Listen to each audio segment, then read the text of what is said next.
guys, my name is Trinh and today I'm here to do a book recommendation video. Obviously it's June, it's Pride Month, and if you don't know, your girl is pansexual. Here's my throw pillow and here's Bulbasaur looking very cute. I am here to recommend you 6 books that are queer. So disclaimer, I am going to say queer book recommendation because it's just easier to say than LGBTQIAP+.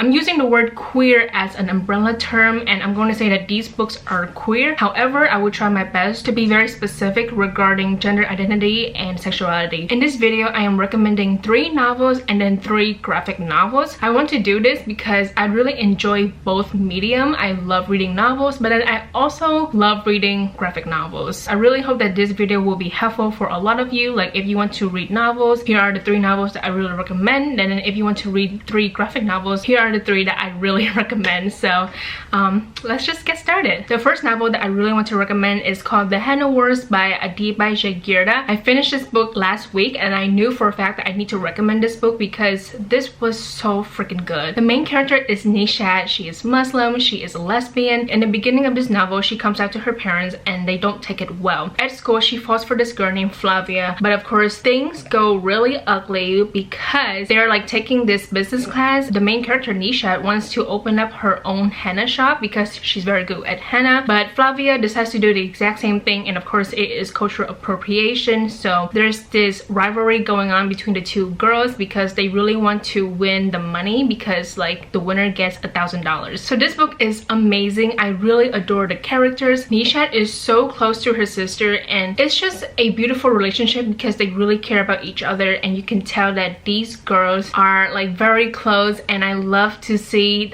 their relationship in the book. I'm getting nervous, so I'm just touching my hair. But also I really love to see this character development for the main character because in the beginning of this book she is very shy, very quiet, but at the end you can tell that she has gained a lot of confidence. But not just that, I also love this romantic relationship between the main character and the love interest. I thought it was really cute. Overall, this was just an amazing book and I highly recommend this book. This came out I believe last month if I'm correct. I really want everyone to read this because this is just amazing and I adore this book. So I'm going to talk more about my thoughts and review in my June wrap up. The second book that I need to recommend to you guys because I finished this book yesterday and it was so good. It's called Felix Ever After by Kason Calendar. The main character, his name is Felix and he is black, queer, and transgender. So Felix really wants to fall in love because he has never fallen in love before, and also he gets into a love triangle in this book and I did not expect that at all. If you love love triangles, then this book is for you, but if you don't like it, I think you still need to read this book because it's so freaking good. So Felix goes to this art school and unfortunately there is a student trolling the main character. This person put up pictures of Felix before he transitioned. This person messaged him on Instagram constantly. Just being very transphobic is very upsetting. So I will say that you know, a trigger warning for this book, transphobia is in this. It's just about Felix and his friends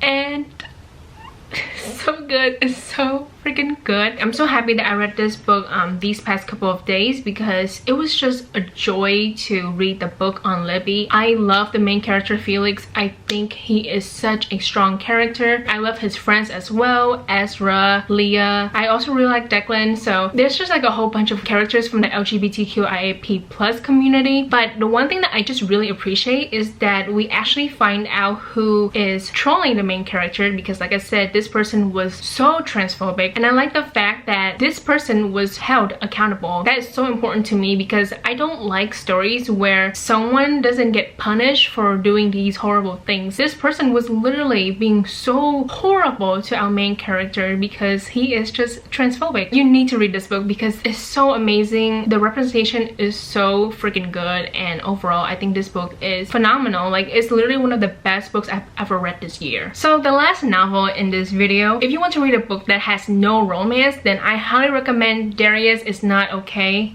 Wait, no, I got this wrong. Darius the Great is Not Okay by Adib Khorram. I read this book last month and I love it so much. I keep thinking about this book and I knew for a fact that I need to recommend this book in this video. The thing is, basically, I read the synopsis for the sequel. I believe it's called Darius the Great Deserves Better, something like that. But basically, the second book is coming out later this year. In the synopsis, it says that Darius has a boyfriend. And I believe there is a love triangle in the second book. However, in this book, there's no romance, okay? There's no romance, but you can really tell that Darius is into guys. So this book is about a main character named Darius. He is Iranian American. He is fat. He also has depression. Basically, he and his family go back to Iran for the very first time. The reason is his maternal grandfather has brain tumor, so the family decide to go back to visit the grandparents. Back in Iran, Darius befriends this guy named Sarab, and basically he and Sarab become best friends, and this book means so much to me. This book is just Darius coming to terms with his racial identity, and then of course he has this really complicated relationship with his father. I just recommend this book to everyone in general because I think it's just so important. And then of course I think the representation for depression is also very good because I read the author's note and I believe the author also has depression as well. So if you want to read a book where the main character is from the LGBTQIAP+ community but there's no romance whatsoever, then I highly recommend this book because I love it so much, okay? Like, again, this is one of the best books that I have read in 2020. Now, let's go into the graphic novels. Of course, I have to recommend The Prince and the Dressmaker by Jen Wang. So basically, this book is about Prince Sebastian and how he likes to wear dresses, and he hires this dressmaker named Frances, I'm pretty sure, yeah, Frances, and basically she makes dresses for him and they kind of fall in love. It's just so cute and wonderful. This book makes me so freaking happy. I know that this is like pretty hyped up, but I think it's hyped up for a very good reason because there's just so many things that are amazing in this book. I don't know, I love it so much. Of course, this book is also very hyped up. It is called Heartstopper by Alice Oseman. This is volume 1 and I actually read this last month, like towards the end of May. Basically, this is a love story between Charlie and Nick. Charlie is gay. Nick, his sexuality is not stated in this because he is trying to figure things out, but in this book he likes Charlie and he's like, wait, what the hell? Because I guess he thought that he was only into girls. I finally read this and I love it so much. The thing about this book is that I really recommend looking this up on Libby because the US version came out recently, and basically there is a difference between the UK version and the US version. So this is the UK version, and if you don't know, it's in black and white. The US version, on the other hand, has green and white colors, okay? So instead of black and white, it's actually shades of green. I am planning to continue with the series because there are 3 volumes out right now. Yes, I did purchase all of them because I need this in my collection, so I am planning to reread this book. Maybe, I don't know. There's a good chance that I will continue with volume 2 because this is pretty fresh in my mind, but yeah, it's so freaking cute and I cannot wait to continue with the series. The last graphic novel that I have to recommend is called Genderqueer by Maya Kobe. This book, I know for a fact, is very underhyped because no one really talks about this book, and I got this last year and I'm so glad I did because it was so freaking good. So the author is non-binary. Basically, the pronouns that Maya uses is e, and air. So it's basically like they, them, there without the th, and I did not know about these pronouns, okay, until I read this book. So this book is literally just about the main character. Wow, this book is a graphic memoir. Sorry about that. It's basically about the author and how E finds out that E is non-binary and asexual. This book is so freaking amazing because I learned so much in this. I really adore the author and I love reading Air Journey. I honestly recommend this book to everyone because you learn so much in this, and of course I really love the art style as well. I forgot to talk about the art style and shit.